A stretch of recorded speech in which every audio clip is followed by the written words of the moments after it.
Et après, comment tu vas choisir d'interagir avec les différents sites? Est-ce que tu penses que les consommateurs vont préférer aller sur chaque site et regarder pour se rendre compte finalement de la marque et qu'est-ce que la confiance que je porte dans la marque, j'ai besoin d'aller voir sur place, faire une sorte de petite due diligence finalement, surtout quand c'est des paniers élevés. Ou est-ce que tu te dis, je vais déléguer ça, la recherche et la sélection vraiment au LLM? Ou est-ce que tu vas encore plus loin et dire, à partir du moment où j'ai choisi c'est celui-là, vas-y, book pour moi et je vais payer. Et comment tu veux payer à ce moment-là? Qu'est-ce que tu vas déléguer dans le paiement?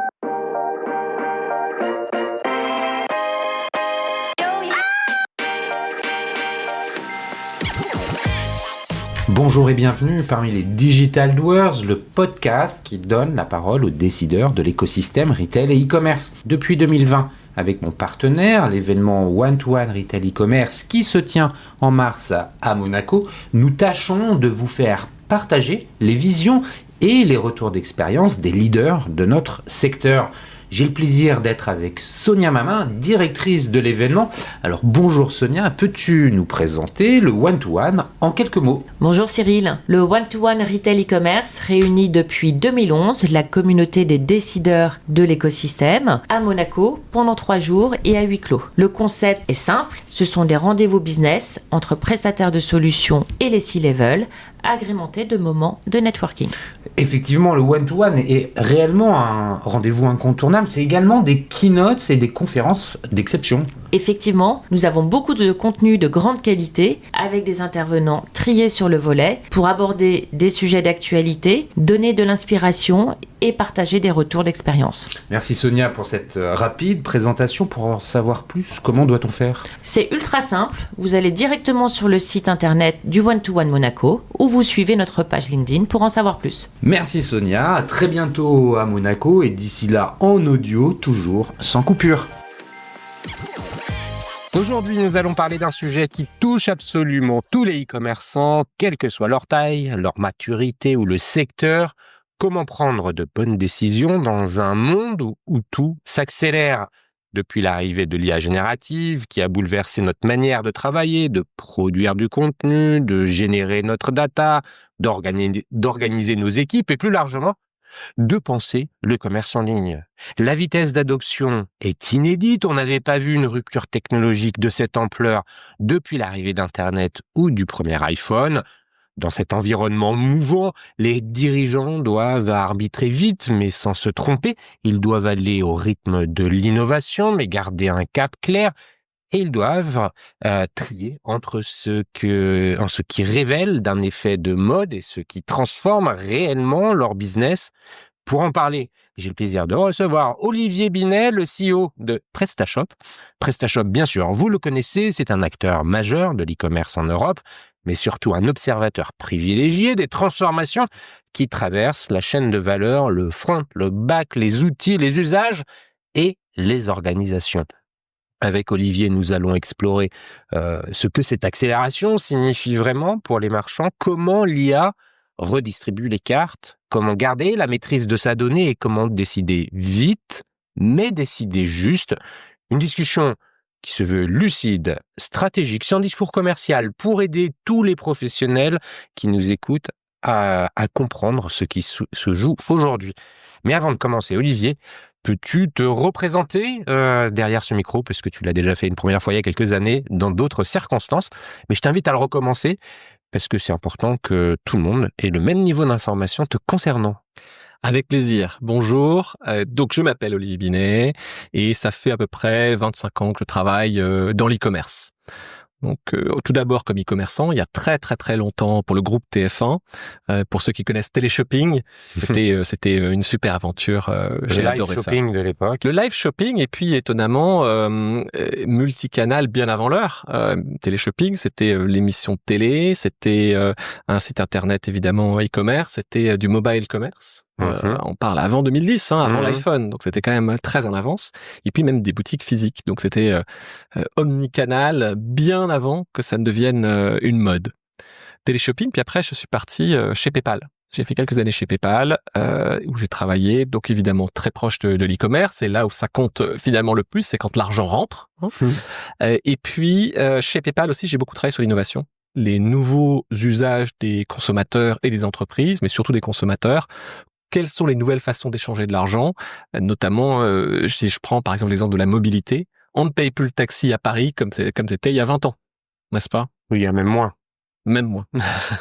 Donc, si tu veux, il y a des nouveaux usages qui ont fait qu'on échange de l'argent différemment. Et c'était ce sur quoi je travaillais chez PayPal. Et puis après PayPal, j'ai travaillé dans la logistique. J'ai monté InPost en France notamment. Donc la logistique dans des casiers e-commerce. InPost qui a racheté Mondial Relais. Ça parle peut-être plus aux gens que InPost. Quelques aventures. C'est un acteur très important de la logistique. Exactement. Je pense que en point relais. Hein. Voilà, les e-commerçants qui nous écoutent connaissent tous Mondial Relais et les consommateurs aussi qui sont déjà allés chercher leurs colis dans des points Mondial Relais. Quelques passages dans la fintech, chez Finom puis chez Bridge. Donc là, plus complexe dans l'open banking. Donc ça touche un peu moins les gens, mais l'open banking, c'est ce qui vous permet en tant que consommateur d'analyser vos dépenses dans des applis de budget, ou pour des professionnels d'avoir tous leurs comptes réunis dans leur interface de compta, etc., sans avoir à aller envoyer leur relevé bancaire tous les mois. Ouais, on en avait parlé parce que c'est à cette occasion-là que tu étais venu derrière le micro de façon tout à fait simple. C'est le dispositif technologique qui permet à tout à chacun de transférer les données qui lui appartiennent d'un opérateur à un autre. De sa banque, surtout de sa banque, oui, de sa les banque. bancaires. Les données on était dans les données bancaires de l'un à l'autre. Exactement. Donc la technologie, la sécurité, la valeur, tout ça, ce sont des choses là très techniques. Est-ce qu'on pourra le faire demain avec les différents bots, différents LLM? Tu crois que c'est possible ça? Alors, peut-être pas. Mais techniquement, tu pars possible. avec tout ton historique ChatGPT pour aller le foutre dans le Gemini ou pour aller le mettre ailleurs. Bah, tu peux déjà. Aujourd'hui, tu peux déjà récupérer tes données bancaires. Rien ne t'empêche même de prendre... Non, mais là, pas bancaire. Tes données, c'est pas le sujet. Enfin, si, un peu quand même. On y reviendra peut-être tout à l'heure. Toutes les données que tu peux exporter, tu peux les donner à Gemini ou à quoi que ce soit. J'ai un ami qui, il y a quelques mois, me disait qu'il faisait des tests, il analysait les conversations qu'il avait sur WhatsApp. Ouais. Tu télécharges une conversation et tu demandes à ChatGPT, Gemini, peu importe, d'analyser ces conversations et te dire qu'est-ce qui est en train de se passer, comment ma relation avec cette personne est en train d'évoluer, etc. Et ça marche très très bien. Oui. Bon, pardon, je t'ai coupé. Bridge, pendant 2 ans à peu près. 2 ans à peu près, tu as dirigé cette fintech. Il a d'ailleurs un lien capitalistique avec BPCE, si je ne dis pas de bêtises. Et après ça, tu es arrivé ici chez PrestaShop. Ça fait donc 3 mois. On est le 5 décembre quand on enregistre 2025, quand on enregistre cette émission. Donc tu viens d'arriver ici. Effectivement, tu viens de le retracer. Tu as un footprint dans le e-commerce qui permet d'asseoir ta légitimité à prendre la parole sur les sujets qu'on a envie ensemble d'évoquer aujourd'hui. Pourquoi en fait on va en parler? Parce que on arrive à la fin de l'année. 2025 a été profondément marqué par les enjeux technologiques dans un environnement économique instable. On a tous entendu parler des acteurs traditionnels qui ont dû fermer les portes. On pense à différentes marques, principalement dans le textile. Et puis aux nouveaux acteurs qui arrivent comme Shein, la fast fashion, qui sont des boîtes de tech. Avant tout, c'est bien ce qu'il faut garder à l'esprit. Donc, ce qui illustre aussi la prépondérance des enjeux tech dans l'ensemble de l'écosystème retail et e-commerce. Là-dessus arrive tout ce qu'on connaît avec les IA génératives. Donc 2025, je pense que c'est vraiment une année à qualifier de technologique dans le sens où il y a, des questions très prégnantes autour de la technologie. C'est pour ça qu'on a décidé aujourd'hui de discuter de ça, Olivier. La première question que j'ai envie de te poser, c'est finalement comment on perçoit cette accélération technologique? Qu'est-ce qui fait qu'aujourd'hui c'est plus difficile de prendre une décision qu'il y a 3 ou 5 ans? Alors, je crois déjà que la perception de l'accélération technologique, on la vit tous en tant que consommateur. Je crois que c'est aussi une tendance de fond, c'est que le B2C et le B2B s'entrechoquent. On vit tellement de nouveautés en tant que consommateur qu'on perçoit combien notre entreprise doit changer. Avant, c'est des mondes qui étaient quand même assez séparés. Ouais, c'est vrai. Aujourd'hui, on a des attentes dans le B2B qui sont des attentes au niveau de la simplicité, de l'efficacité, etc., on attend nous dans le B2C. Je donne un exemple très simple. Depuis que tu as un iPhone dans la main avec des apps, tu ne peux pas tolérer qu'une application ne fonctionne pas du premier coup. tu as un petit peu de cheveux blancs ou de poils de barbe blanche comme moi, donc tu sais qu'il y a un temps, quand tu installais quelque chose avec un CD-ROM sur ton ordi, ça marchait pas toujours du premier coup. C'était normal, tu vois. Tu t'éteignais ton ordi, tu recommençais, ça plantait, c'était normal. Ça n'existe plus aujourd'hui. En tant que consommateur, ça n'existe plus. Ces attentes de qualité, d'UX, etc. sont maintenant les mêmes dans le B2B. À l'inverse, le B2B, on exige dans le B2B ce que tu as dans ta vie de consommateur. D'accord ? Et les consommateurs exigent maintenant une qualité, une profondeur fonctionnelle qui existait dans le B2B jusqu'à présent. Donc il y a vraiment ces mondes qui s'entrechoquent. Ça, c'est une première chose. Et donc ta perception de l'innovation, tu as dit dans ton intro, l'accélération, ouais. Ouais, de l'accélération et de l'innovation, tu le vois dans ta vie de tous les jours avec ChatGPT ou les LLM en général, qui sont arrivés il y a très récemment et qui déjà posent des problèmes de société. On se dit ah là là, le ChatGPT dans l'éducation des enfants, etc. Ce qui pouvait prendre 10 ans auparavant. Là, c'est presque instantané. Donc tu le vis dans ta vie de consommateur, ta vie de citoyen tous les jours. Et donc, tu te dis que ça affecte aussi ton business. Pour être plus précis sur la partie e-commerce. Sur la partie e-commerce, il y a 20 ans, tu faisais un nouveau site e-commerce. Tu savais que dans les 5 ans, la durée de vie, le cycle de vie moyen d'un site e-commerce, c'est après 4-5 ans, tu vois. Tu te disais qu'en 4-5 ans, il se passait rarement grand-chose d'extraordinaire. Une fois, il y a le mobile qui est arrivé, bon, mais ça s'est pas fait tout de suite non plus. Donc, ce que je veux dire, c'est que dans un cycle donné, il n'allait pas se passer des choses majeures. Tu sais qu'entre le moment où tu fais ton site et le moment où tu devras le refaire, bon, tu auras toujours des trucs un peu plus évolués, un peu plus sympas, tu mettras un nouvel outil, mais dans l'ensemble, le monde n'aura pas changé. Aujourd'hui, c'est pas qu'il aura changé, il aura peut-être changé 2 fois dans ce cycle. Et donc, quand tu dois prendre une décision pour une nouvelle plateforme, pour un nouvel outil, et que tu l'installes pour 4-5 ans, tu te dis, mince, je dois faire le pari que cet outil, il va tenir bon pour les 2 prochains cycles d'innovation. Et donc, ça te met une pression sur le choix des outils, le choix des partenaires qui est beaucoup plus importante. Comment tu fais pour pas être paralysé par cette difficulté? Parce que et en même temps, tu dois avancer. Tu peux pas te permettre de rester immobile. Et ça, c'est vraiment difficile. Ça crée une anxiété chez beaucoup d'e-commerçants. C'est cette anxiété, finalement, c'est aussi des zones de tension. Tu les vois sur l'aspect technologique. Est-ce que par conséquence, elles existent sur d'autres aspects? Je pense à la supply, à l'acquisition, à l'analyse des besoins des consommateurs. Tous les domaines sont touchés et sont touchés en même temps. C'est-à-dire que c'est pas juste l'outil, la technologie qui affecte la façon dont un outil fonctionne, c'est toute la chaîne de valeur qui change. Les experts sur qui tu t'appuies ont un business model qui change. On parle beaucoup de scandales sur le consulting en ce moment, d'ailleurs, mais c'est vrai pour toute la chaîne de valeur. Alors, il y a des choses physiques qui changent plus difficilement dans la partie logistique, par exemple. Même l'IA ou des modèles un peu experts étaient déjà utilisés pour optimiser les routes de transport et de livraison de colis. Et les colis, physiquement, ils devaient aller du point A au point B. Donc ça change un peu plus lentement. Mais en revanche, dans tout ce qui est purement digital, ça change très très vite et sur toute la chaîne.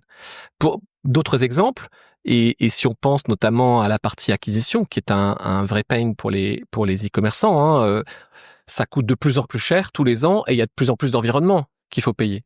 Donc il y a quelques années, Google est arrivé, tu devais payer Google, puis Facebook est arrivé et en plus tu devais payer Facebook, puis TikTok, puis machin, puis faire des vidéos, puis YouTube, ça en finit plus. Et demain les LLM. Qui peut croire une seule seconde? Mais bien sûr, que tu ne paieras pas l'acquisition sur les LLM. Déjà sur les réseaux, sur l'acquisition, sur la compréhension des réseaux, oui, il y a la techno derrière, mais il n'y a pas que ça. Il y a aussi la façon avec laquelle les jeunes générations consomment. La fragmentation du search, aujourd'hui, c'est une réalité face à laquelle se trouvent tous les commerçants et retailers. La nano-influence, c'est quelque chose qui n'existait pas il y a encore quelques années. Comment on fait pour, en partant d'un petit truc, diffuser plus largement et parfois sans même contrôle. C'est-à-dire, il y a un nano-influenceur qui va se saisir d'un de nos produits, en faire la promotion, de l'unboxing par exemple, et puis, parce qu'il l'a raconté d'une certaine façon, devenir viral. Ce qui réduit le coût d'acquisition puisque c'est pas maîtrisé. Mais par ailleurs, il y a aussi ces coûts d'acquisition. Donc en fait, il y a la tech qui change, mais il y a les comportements d'achat qui changent en parallèle. Alors est-ce que c'est dicté par la techno ou par les évolutions générationnelles? Les deux, mon capitaine. Tu sais pas comment les nouvelles générations vont s'emparer de ce qui arrive et vont faire leur choix. Aujourd'hui, on commence à voir les premières stats là sur le Black Friday aux États-Unis et comment l'IA a été utilisée. Quasiment. Comment ça a été utilisé pour les achats. Alors bon, il y a des choses quand même presque rassurante, c'est qu'on voit que majoritairement l'usage de l'IA pendant le Black Friday aux États-Unis a été drivé par la recherche de coupons, de prix, de promotions, où est-ce que je peux trouver le meilleur prix. Donc ça reste quand même humainement le driver principal, c'est comment je peux faire la meilleure affaire possible. Et finalement, trouver le bon produit, avoir l'IA qui résume un peu les avis sur un produit, ça arrivait quand même bien en dessous.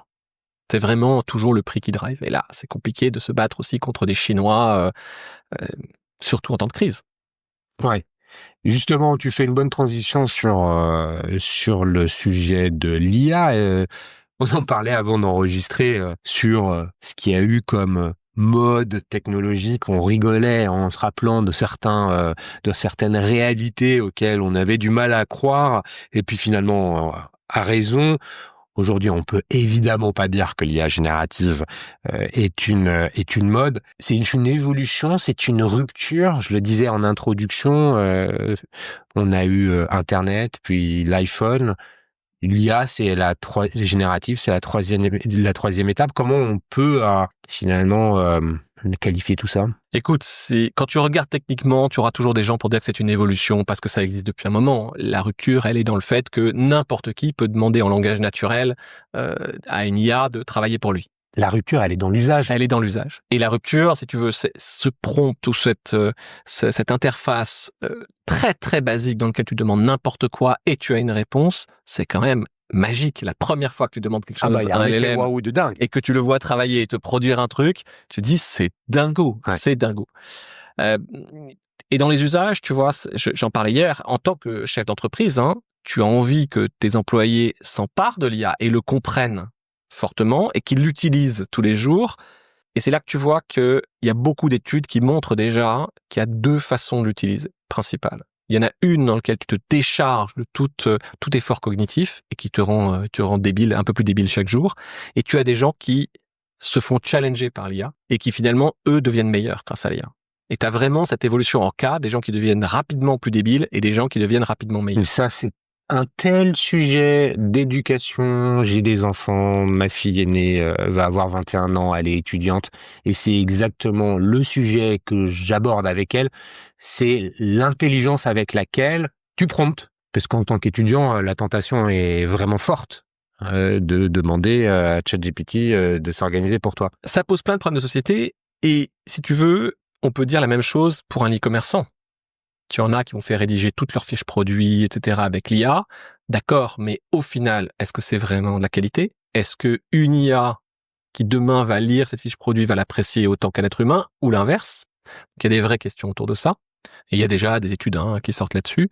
Et puis, tu en as d'autres qui vont vraiment se faire augmenter par l'IA. C'est la même chose pour les sites Internet. Maintenant, il y a d'autres questions sur lesquelles personne ne sait. On parle beaucoup d'agentique commerce. Personne ne sait comment ça va évoluer. Vraiment, personne ne sait. Personne ne sait comment le sujet va être adopté. Exactement. Puisque on sait techniquement comment ça va se faire. Parce que ça se fait déjà. En fait, techniquement, si tu veux, les grosses boîtes sont positionnées. L'agentique commerce, pour ceux qui sont pas tout à fait à l'aise avec la notion, on dit bien agentique pour agent.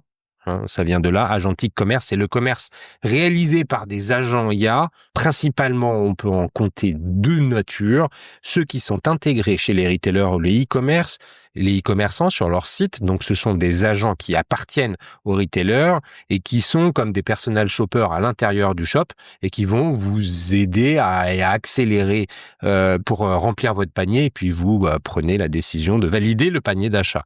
Et puis, on a les agents de commerce exportés en dehors, typiquement ce que propose ChatGPT de plus en plus avec Shopping Research qui est et puis comment ça s'appelle, Instant Checkout, enfin tout le dispositif que un LLM extérieur à un site internet met en place pour que l'agent de commerce de ce LLM réalise pour vous un certain nombre d'actions. Typiquement, vous lui dites, réserve-moi une semaine de ski à Noël 2025 dans les Alpes françaises pour 4 personnes. Et puis, on donne 2-3 paramètres. Et il se démerde et il achète le truc dans le monde un peu utopique. On n'en est pas encore à la délégation complète de l'achat, même si techniquement les choses y arrivent. On y arrive. Là, il n'y a plus d'enjeu technologique. Mais l'idée, c'est de déporter à une sorte d'esclave du commerce la réalisation d'un certain nombre d'achats. Donc, il faut bien comprendre que philosophiquement, l'agentique commerce, c'est quand même déjà 2 choses différentes et qu'il y a beaucoup de questions autour de ça. Alors, j'ai pris beaucoup de temps pour en parler, mais je pense que c'était important. Et tu as raison. Et moi, j'aimerais découper ça en plusieurs choses pour aider un peu ou essayer modestement d'aider les e-commerçants à comprendre où est-ce qu'il faut qu'ils se forgent des convictions. La première qui est évidente, c'est que quoi qu'il arrive, le LLM est un moyen de découvrir les produits. Donc, optimiser ou tenter d'optimiser son site pour que ses produits apparaissent et que son site et sa marque soient connus et comprises et que sa spécificité, sa proposition de valeur soit connue et comprise par les LLM, c'est une priorité pour les e-commerçants. Comment faire? Alors, il y a plein de boîtes qui se créent en ce moment pour vous expliquer, pour faire l'équivalent du SEO, on appelle ça le GEO, le GEO, pour les LLM. Sauf qu'aujourd'hui, personne ne sait vraiment comment ça marche, et surtout que les LLM changent leur façon de procéder régulièrement, un peu comme à un moment donné Google qui change sa façon d'indexer les pages. Ça va être un premier enjeu qui est commun à tous les e-commerçants. L'autre, c'est il y a plusieurs modes d'interaction avec les agents et plusieurs niveaux de délégation. Est-ce que j'utilise le LLM pour me dire, bon, moi j'aimerais partir au ski cet hiver à telle époque avec une famille de 4, etc. Tu me recommandes quelle station, quel truc, pour quel niveau de prix, etc. Donc, il y a côté presque expert en voyage qui va t'aider à concevoir ton voyage et te guider vers certains peut-être prestataires. Ça, c'est une première chose. Et après, comment tu vas choisir d'interagir avec les différents sites? Est-ce que tu penses que les consommateurs vont préférer aller sur chaque site et regarder pour se rendre compte finalement de la marque et qu'est-ce que la confiance que je porte dans la marque, j'ai besoin d'aller voir sur place, faire une sorte de petite due diligence finalement, surtout quand c'est des paniers élevés.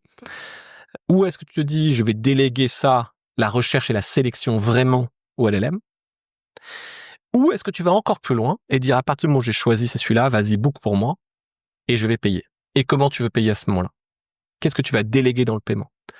Et ça, c'est un élément, ça, qui, pour la partie paiement, alors que je connais un peu parce que il se trouve que j'ai passé quelques années chez PayPal, mais il y a très longtemps, fin des années 90, c'était un problème qu'il y avait déjà sur Internet. Les gens avaient peur de payer par carte sur Internet. C'est là que s'est pointé un petit gars qui s'appelait PayPal et qui a résolu ça en étant un tiers de confiance là-dessus. La vraie question, c'est qui va émerger demain pour être le tiers de confiance vis-à-vis des LLM? Donc, il y a des protocoles qui sont en train d'être dessinés, des protocoles entre les PSP, les acquéreurs et les LLM. Voilà. Sauf que les PSP, ils sont pas connus des consommateurs.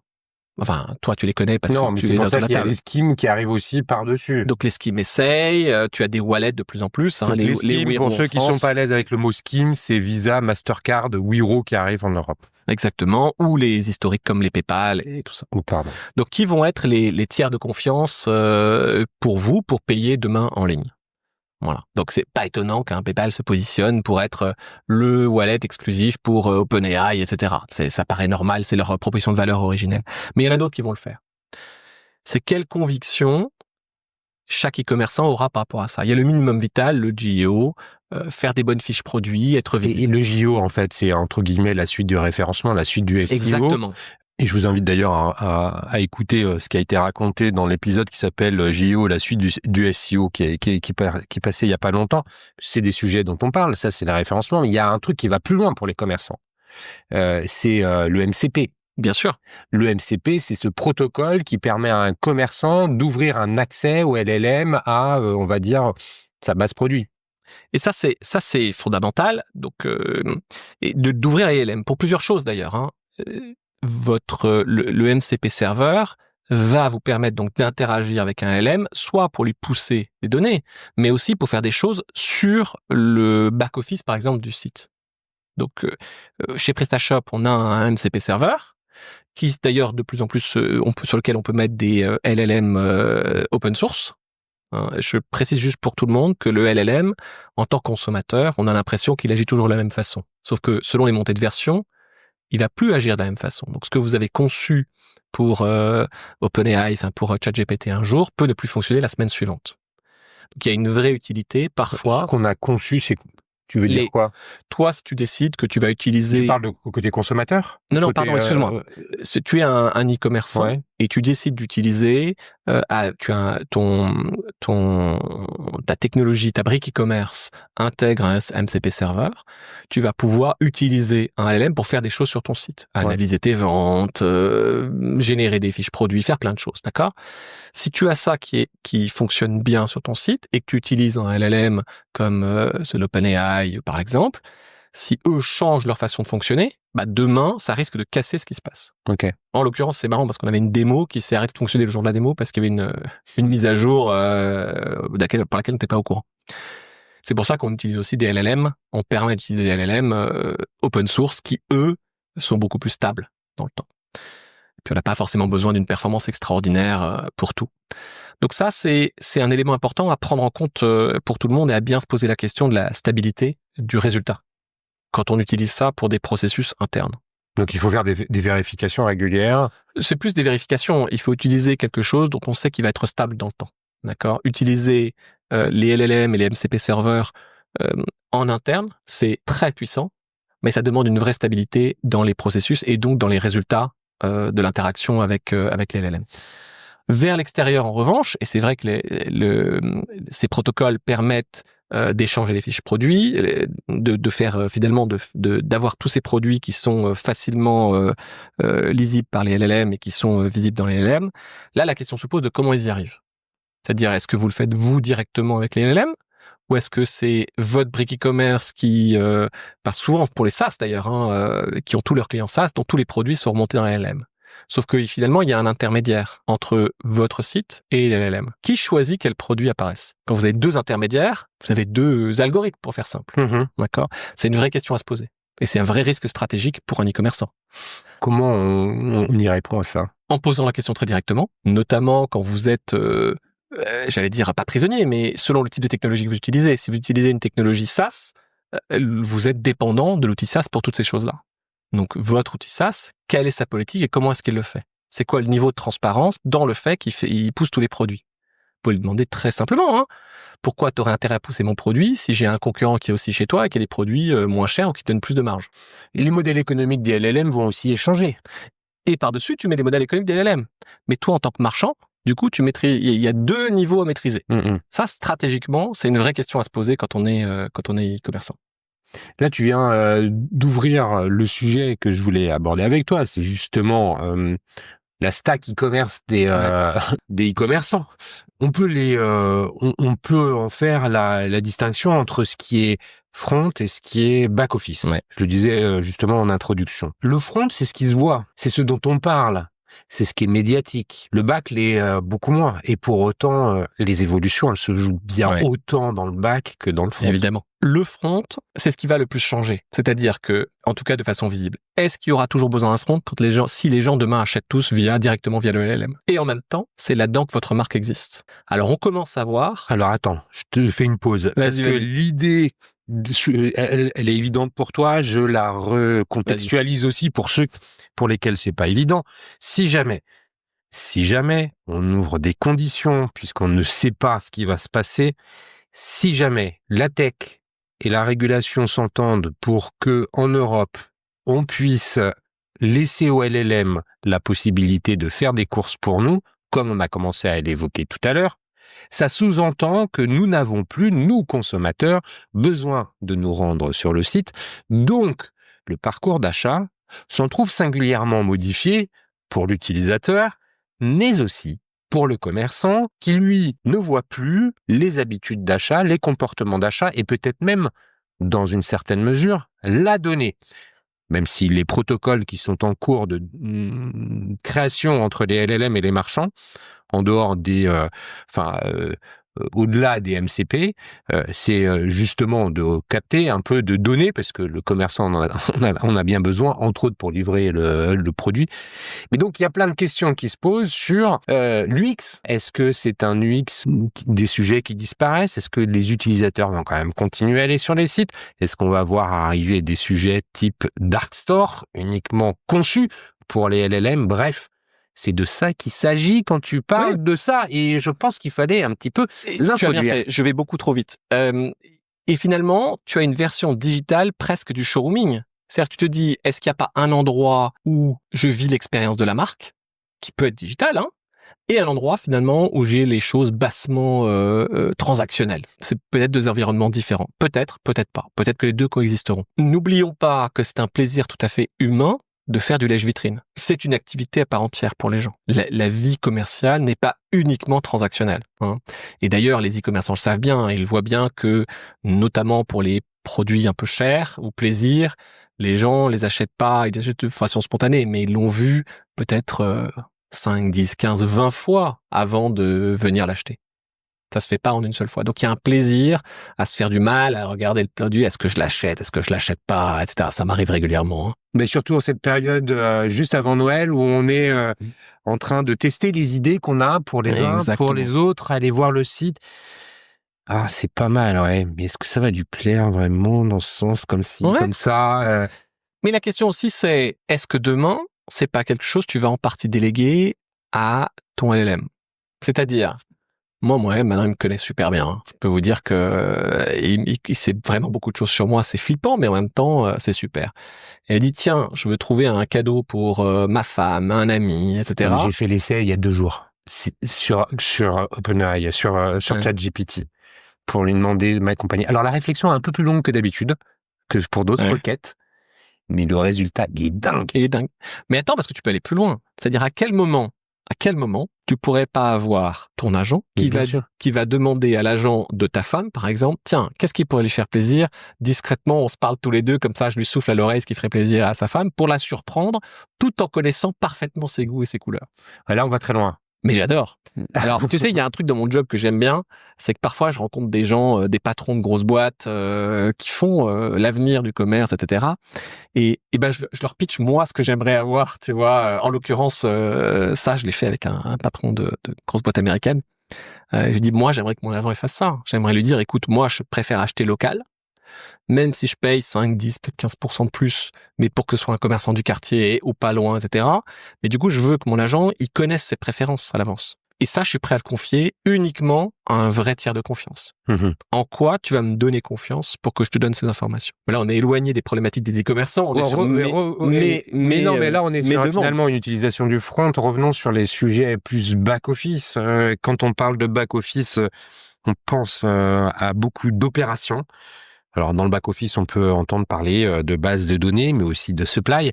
J'aime bien qu'on revienne un peu sur la supply parce que un e-commerçant, c'est avant tout un opérateur d'expédition de produits. La supply, elle est au cœur du business. On n'est pas en train de vendre des produits dématérialisés. Il y a bien cette réalité produit. Et donc, les mains dans le cambouis, c'est une réalité pour les e-commerçants. Alors parfois, elle est déléguée à des opérateurs qui le font pour leur compte. Il n'empêche que dans la chaîne de valeur du e-commerçant, la place des opérations et de la supply est prépondérante. Tu as raison, et c'est là où il y a un potentiel gigantesque pour les e-commerçants, et notamment les petits e-commerçants. C'est-à-dire que si tu vas chez un gros e-commerçant, il a un directeur logistique qui travaille depuis 20 ans dans la logistique, qui connaît tout le monde et qui sait exactement comment ça fonctionne. Il a un directeur paiement qui sait comment lancer un RFP avec tous les PSP du coin et qui va obtenir les meilleurs prix sur le paiement. Quand tu es un marchand qui fonctionne bien, qui tourne, mais qui est pas suffisamment gros pour avoir toutes ses qualités en interne, comment tu fais? Maintenant, tu l'as. Tu peux facilement lancer un RFP avec un LLM. Tu peux facilement te challenger. Le LLM, c'est aussi un vrai outil d'expertise pour toi, faire mieux partout. Comment tu intègres ça pour challenger ton e-commerce, pour le rendre bien meilleur? Ça va mettre la pression sur tous les prestataires qui vont m'en vouloir, logistique ou paiement. Mais ça, c'est un vrai enjeu à intégrer tout de suite.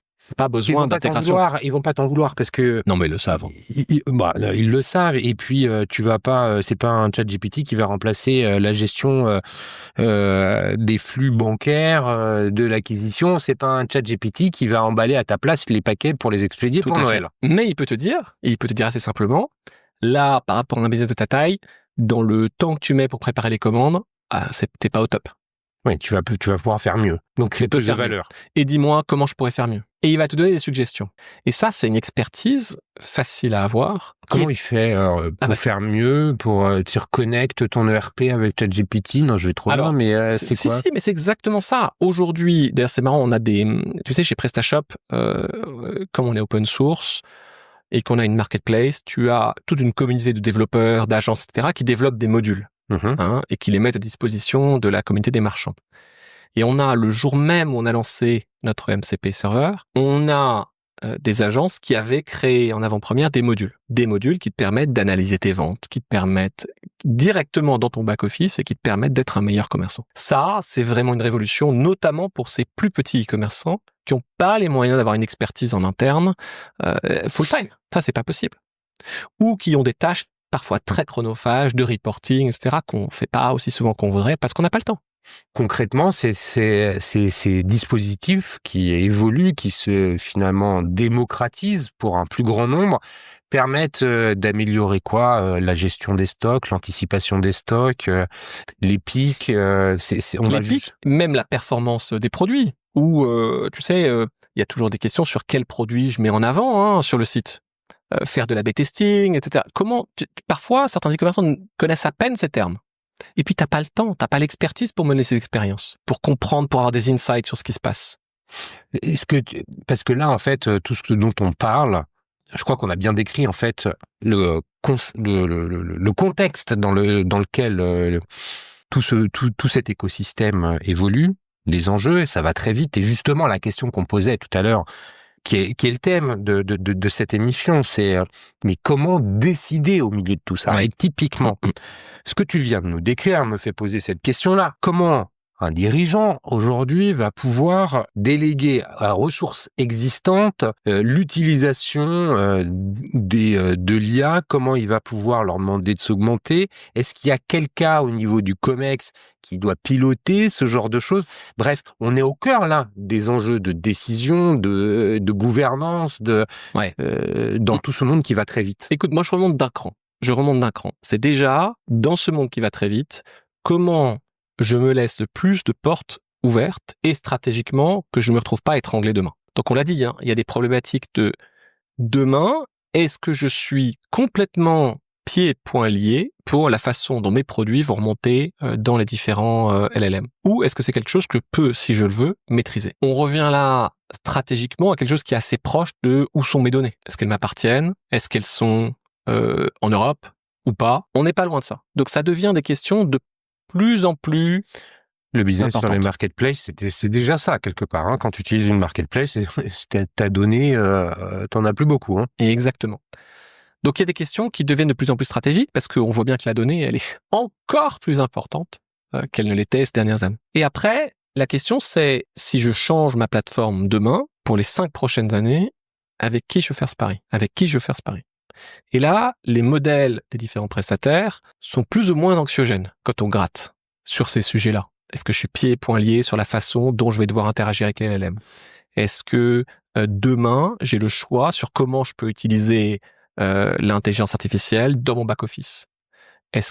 Quel choix j'ai demain? Qu'est-ce qui m'appartient vraiment demain? Et je pense que cette question, elle est vraiment centrale dans le choix demain. L'autre chose, alors nous, ce qu'on essaie de faire, c'est pas faire de la pub. Le choix qu'on fait, c'est qu'on se dit que c'est tellement compliqué qu'on peut pas avoir de réponse et faire de bons paris.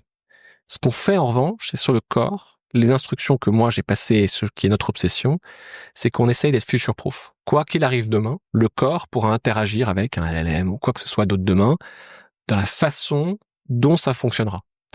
On l'a dit, l'agentic commerce, on sait pas trop quelle direction ça peut prendre, ça peut en prendre plusieurs, ça fonctionnera quelle que soit la façon de faire. Et ça fonctionnera chez le marchand, chez lui, avec des données qui sont chez lui, qui choisira de partager ou pas comme il veut. Bon, ça c'est un parti pris. Et je pense que c'est important pour les e-commerçants de poser cette question, de faire leur choix en conscience, mais au moins de poser réellement la question. où sont les données, en quoi je suis pieds et poings liés, combien ça me coûte et combien ça me coûtera demain.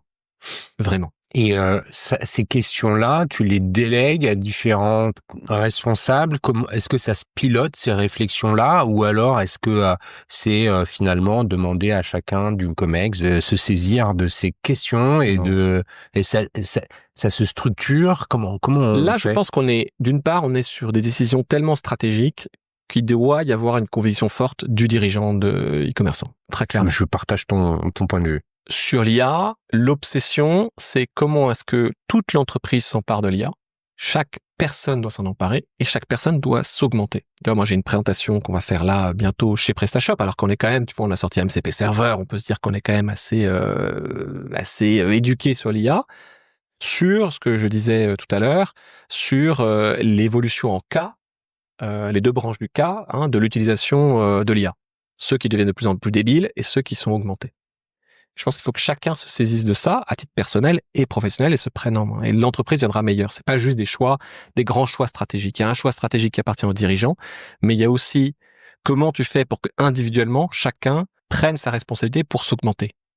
Là, il y a déjà des gens qui surveillent comment ça se passe au niveau logistique chez un e-commerçant. Quelle que soit la taille de l'e-commerçant, il y a quelqu'un qui s'occupe de vérifier que on est bien livré.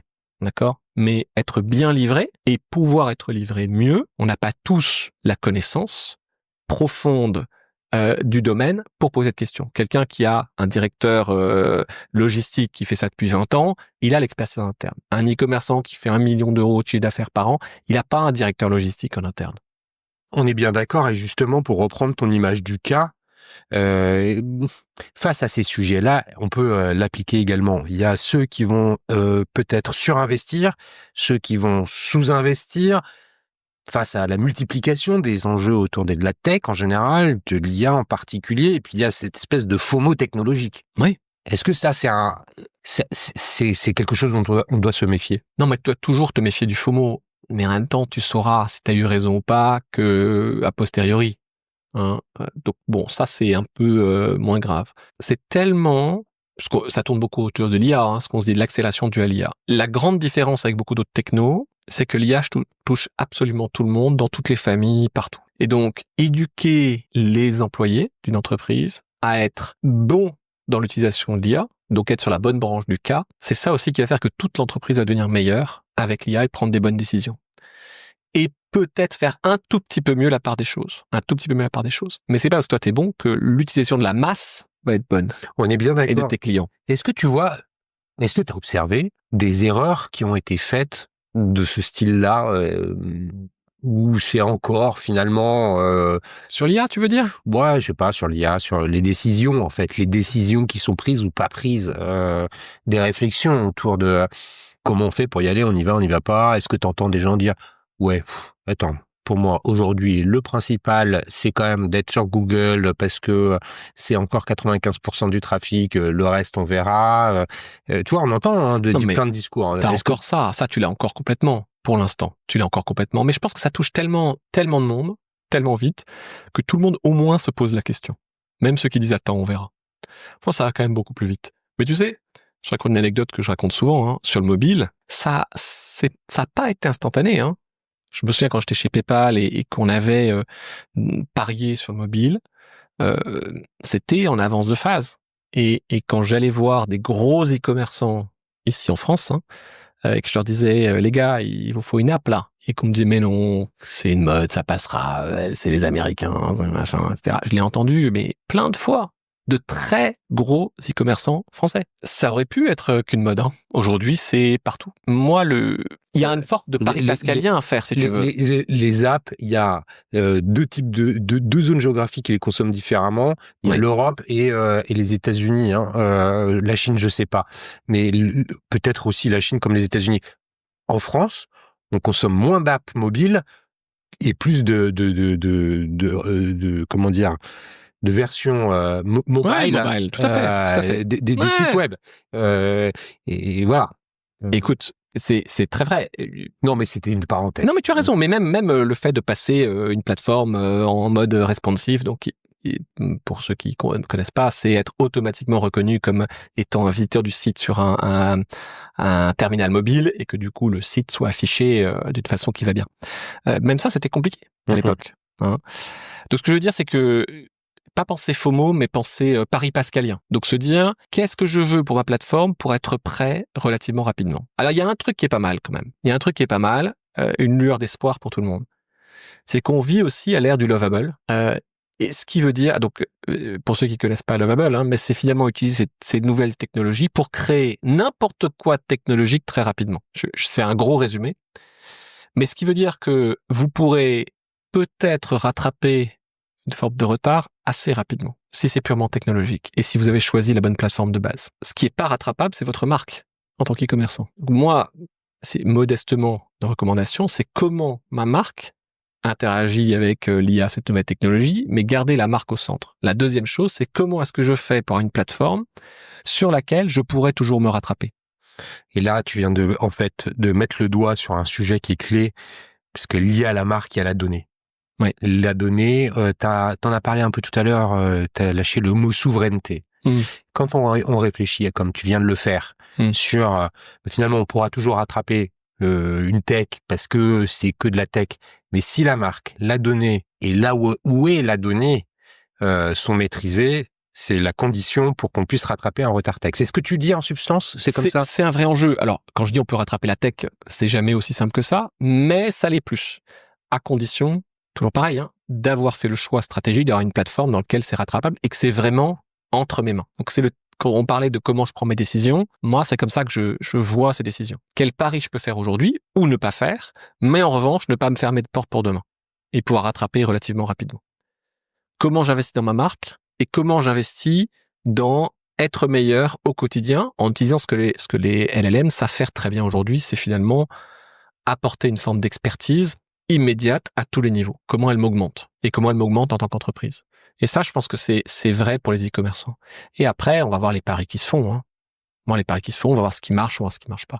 Mais donc, dans le FOMO, j'ai envie de dire, il y a suffisamment à faire avec ce qu'il y a aujourd'hui, avec des promesses qui sont déjà tenues par l'IA, pour s'inquiéter du reste. Moi, c'est faites un pari pascalien, hein, dans le doute, choisissez des outils et des plateformes avec lesquels vous ne serez pas restreint dans vos choix futurs, qui devront forcément être les choix de votre plateforme. Ouais, évitons de de se retrouver finalement poignets et mains liées sur Et après pour le reste sur la donnée, on voit que la donnée et la souveraineté, jusqu'à récemment, ça n'était qu'une question presque philosophique. Depuis la guerre en Ukraine, Trump aussi, oui bien sûr, la guerre, mais déjà avant que Trump soit réélu, on se rend compte qu'il y a une dimension politique qui devient stratégique et qui peut nous toucher dans notre quotidien assez rapidement. Ouais, je partage ce point de vue. Si tu dois faire un petit exercice de prospective, évidemment tu t'as pas une boule de cristal et tu lis pas, mais dans les 12-24 prochains mois, on va vers où? Qu'est-ce qu'on peut dire en fait sur ou alors comment, si on ne sait pas en fait comment il faut qu'on se comporte? Écoute, tu sais, il y a un moment, je travaillais sur la partie innovation chez PayPal. Et en toute humilité, je me suis gaufré un nombre de fois, un nombre de prédictions incalculables. Donc je dis ça avec beaucoup d'humilité, ce que je veux dire avec beaucoup d'humilité. Il y a plusieurs choses. C'est qu'en général, ça va pas être la tech qui va driver quoi que ce soit. C'est toujours l'usage. Qu'est-ce qui va se passer? Il y a un gars, un jour, qui va sortir un truc que tout le monde voudra. Et ce truc sera associé à une expérience qui utilisera l'IA, peu importe ce que c'est, d'une certaine façon. Même si c'est pas optimum, c'est ça que les gens adopteront. Les gens n'adoptent pas une techno. Ils adoptent un usage. Ils font quelque chose. Et c'est ça qui n'existe pas encore forcément. D'accord? Donc moi, je regarde plus les nouveaux usages que les nouvelles technos. Ça, c'est la leçon que j'ai apprise the hard way, comme disent les Américains, à l'époque où je travaillais plus dans l'innovation. Donc je suis plus obsédé par les usages. Et à nouveau, hein. Soyons attentifs à la façon avec laquelle les LLM vont déployer ou pas, ou comment l'usage du shopping à l'intérieur de leur plateforme. Et comment, plutôt, soyons attentifs à ça et comment moi, ma plateforme, me permet d'être ouvert à toutes les possibilités et en étant hyper vigilant sur les nouveaux usages et en testant plein de choses, mais sur les nouveaux usages. Moi, c'est plus ça, c'est plus les nouveaux usages que les nouvelles tech. Donc, vigilant sur les usages. Pour autant, la tech est bien présente et elle vient transformer, augmenter les opérations. Là, on est plutôt côté back-office. Ouais, complètement. Donc là, il y a aussi à intégrer la façon avec laquelle la tech va pouvoir modifier un certain nombre de points. Là, Oui. il faut aussi Ouais, bien avoir une ampoule éclairée. Ou en tout cas, une conviction forte de ce que je veux faire de ma plateforme demain. C'est-à-dire que, tu sais, il y a ces dernières années, sur les plateformes, il y a eu une prime à la simplicité. On en parlait au début, la simplicité, l'attente de la simplicité, tout doit être aussi simple qu'une app sur mon iPhone. Quand on est commerçant, quand tu as une boutique physique, on sait que rien n'est simple. Il y a des choses qui marchent pas, il y a des jours on n'est pas livré, il y a toujours des emmerdes. On a le droit de dire des gros mots sur ce podcast. On peut le dire. Oui. On a toujours des emmerdes au quotidien. Quand ça marche, on transpire, c'est dur. C'est sympa, on aime ça, mais c'est dur. Donc la promesse de la simplicité, je pense qu'elle est en partie vraie, mais jusqu'à une certaine limite. Et là, c'est un moment où les commerçants vont à nouveau transpirer très fort. Nous, le pari qu'on essaye de faire, ou en tout cas moi, ma vision, parce que tu vois, j'ai dit qu'il fallait que les dirigeants aient des convictions fortes, c'est qu'il y a un niveau de simplicité qu'il faut qu'on offre, et là-dessus, on n'a pas forcément toujours très bon, dans la partie très technique. Ça, c'est clair. Mais en revanche, je ne crois pas aux marchands qui se disent « moi, je vais appuyer sur un bouton et tout se fait tout seul ». Mais qui peut encore décemment croire ça? Tu sais, c'est aussi quelque part la promesse des modèles comme le dropshipping, etc., finalement. Tu sais, ou de site e-commerce, où demain, c'est en mode prompt de LLM, fais-moi un site qui fait ci, qui fait ça, qui ressemble à celui-là, mais avec des images comme ça, pouf, t'appuies sur un bouton et t'as ton site qui est là. Ouais, mais pour vendre ça existe. Une petite production artisanale, peut-être, si on a des ambitions un peu plus élevées. Oui, parfois t'es surpris. Ok. Parfois t'es surpris. Mais si t'as des ambitions plus élevées et que tu sais que tu vas transpirer, c'est comment tu vas faire ton choix derrière pour te dire, mais si demain je veux transpirer ce sujet-là, est-ce que j'aurai les mains libres pour le faire? Et ça, c'est une vraie question stratégique extrêmement importante pour les dirigeants. Et tu vois, pour moi, c'est probablement la question la plus importante. Avec les données, on en parlait. J'ai envie de te poser la question parce que ça fait justement autour de ça, ça fait 3 mois que tu as pris ton poste chez PrestaShop. PrestaShop, c'est une marque, c'est connu, c'est ultra connu, c'est français.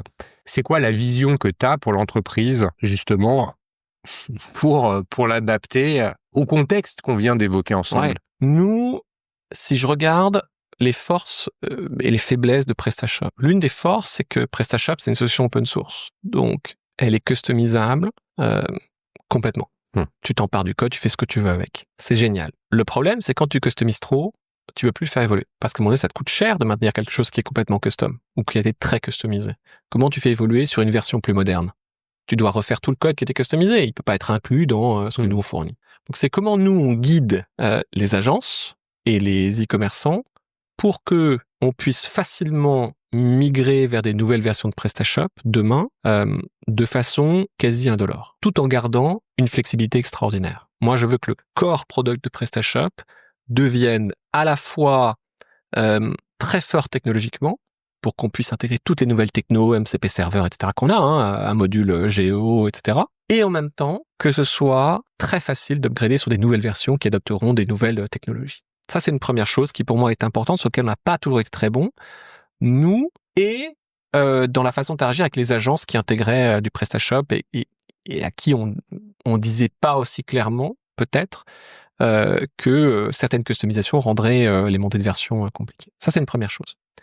La deuxième chose, c'est s'appuyer un peu plus fortement sur la communauté pour créer des modules, on peut le dire, extraordinaires qui tournent autour de ce corps. Et pour rendre le tout, moi j'aime la notion d'antifragilité, à la fois antifragile, mais surtout complètement future-proof. Quoi qu'il arrive demain, vous pourrez faire évoluer votre plateforme PrestaShop pour embrasser n'importe quel nouveau cas d'usage et avoir la techno qui va bien à une vitesse foudroyante. Parce que on a une communauté partout dans le monde qui est extrêmement véloce et qui peut développer des choses. Nous, notre métier, ça va être très très fort dans le fait de parfois donner des bons insights pour inciter certaines agences, certains développeurs qui sont très forts pour développer des choses pour la communauté.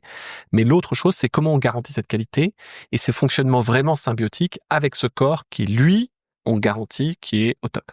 Donc, comment on le garantit? C'est en étant plus restrictif sur les modules disponibles sur la plateforme. C'est comment on fait? Pas forcément restrictif, mais en tout cas en disant, si vous suivez ces consignes, il y a certaines choses que vous pouvez modifier et d'autres, vous pouvez le faire, mais si vous le faites, Tant pis pour tant pis pour vous, ça va ouais. être compliqué pour la suite. Déjà, c'est très, très, très, très clair là-dessus.